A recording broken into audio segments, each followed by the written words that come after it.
चलिए आगे बढ़ेंगे। योगी आदित्यनाथ आज सोनभद्र के दौरे पर हैं। सोनभद्र में मुतासिरीन से योगी आदित्यनाथ ने मुलाकात की। वहीं यूपी के वज़ीर आला ने अस्पताल का भी दौरा किया। योगी के सोनभद्र दौरे पर प्रियंका गांधी ने अपने तासुरात का इजहार किया। उन्होंने कहा कि उम्मीद है कि योगी मुतासिरीन के दर्द को समझेंगे और उनके 5 मांगों को पूरा करेंगे। तो उधर योगी आदित्यनाथ के सोनभद्र दौरे पर कांग्रेस लीडर राशिद अलवी का कहना है कि यूपी के वज़ीर आला को वहां पहुंचने से पहले ही एक तरह से जाना चाहिए था। सोनभद्र में जो कुछ हुआ इसके लिए जिम्मेदार योगी सरकार है। सुनिए। योगी जी को तो बहुत पहले जाना चाहिए था। योगी जी तो जिम्मेदार हैं उस वाकये के, जहां 10 लोग मारे गए, 6-7 लोग जख्मी हैं, अस्पतालों के अंदर हैं। योगी जी तो अब इसलिए जा रहे हैं चूंकि प्रियंका गांधी वहाँ हो गई हैं। उनको मालूम था ये होने वाला है। अगर वो ठीक वक्त पे कदम उठा लेते तो ये सब कुछ ना होता। उत्तर प्रदेश में कानूनी व्यवस्था नाम की कोई चीज़ नहीं रह गई है। लेकिन सर, योगी आदित्यनाथ का कहना है कि जो पूरा सोनभद्र वाला मामला है उसके पीछे कांग्रेस जिम्मेदार है। और 1995 के वक्त में कांग्रेस सरकार जब थी तो उन्होंने ये जमीन एक सोसाइटी के नाम पर। अगर 95 में ऐसी ज़मीन की थी तो आज तो मुख्यमंत्री आप हैं। और अगर आपको मालूम था कि आप इसको नहीं रोक सकते तो आप मुख्यमंत्री नहीं बनते। आपकी क्या जिम्मेदारी है? आप मुख्यमंत्री किस लिए बने? क्या कानूनी व्यवस्था बिगड़ती रहेगी? बहुत दुर्भाग्यपूर्ण है उनका यह बयान और मैं उनके इस बयान की निंदा करता हूँ। खबर झारखंड से, जहां गुमला में हुजूमी तशद्दुद का मामला सामने आया है। जादू टोने के इल्जाम में 4 अफराद को गांव के लोगों ने निशाना बनाया और लाठी डंडों से पीट कर मार डाला। मरने वालों में 2 खवातीन भी शामिल हैं। कत्ल से पूरे इलाके में सनसनी फैल गई है। वहीं मौके पर पुलिस की टीम पहुंची है। वारदात में शामिल मुलजिमीन की तलाश के लिए पुलिस इलाके में छापेमारी कर रही है।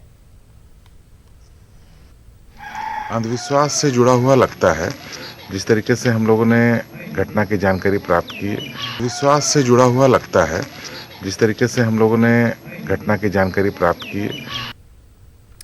आगे बढ़ेंगे। आज लखनऊ में श्री रविशंकर मौलाना कल्बे सादिक से मुलाकात करेंगे। ज़रा के मुताबिक आज शाम 4 बजे मौलाना कल्बे सादिक की इयादत करने के लिए श्री रविशंकर लखनऊ आएंगे और तवील अरसे से अलील चल रहे कल्बे सादिक की इयादत करेंगे।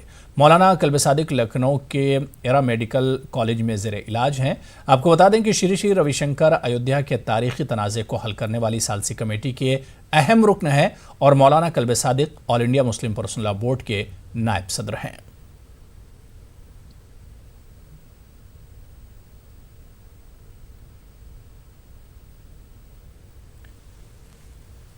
बात सफरे हज की करेंगे। 300 आज़मीन पर मुश्तमिल आज़मीन हज का पहला काफिला लखनऊ से जद्दा के लिए रवाना हो गया। अली मियां नदवी के नाम से मंसूब सरोजनी नगर वाक़े हज हाउस में हुकूमत उत्तर प्रदेश के वजीर मोहसिन रजा ने आज़मीन को फूल पेश करते हुए काफिले को हरी झंडी दिखाई। हुकूमत उत्तर प्रदेश के काबीनी वजीर लक्ष्मी नारायण चौधरी मसरूफियत के सबब इफ्तिताही तकरीब में शरीक न हो सके। ताहम अहम लोगों और उलमा की दुआओं के साथ आज़मीन नेक आरजुओं और सादिक तमन्नाओं के साथ मुबारक और अहम फरीज़े की अदायगी के लिए रवाना हो गए।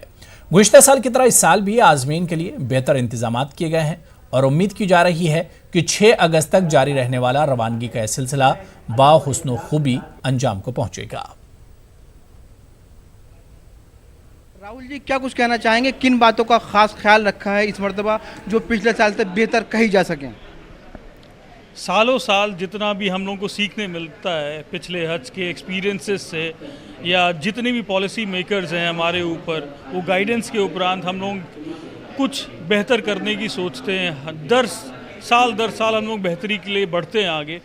इस साल भी बेहतरी इस सेंस में किया गया है कि पूरे कैंपस में हज हाउस में इंतज़ामात बहुत ही बेहतर हैं।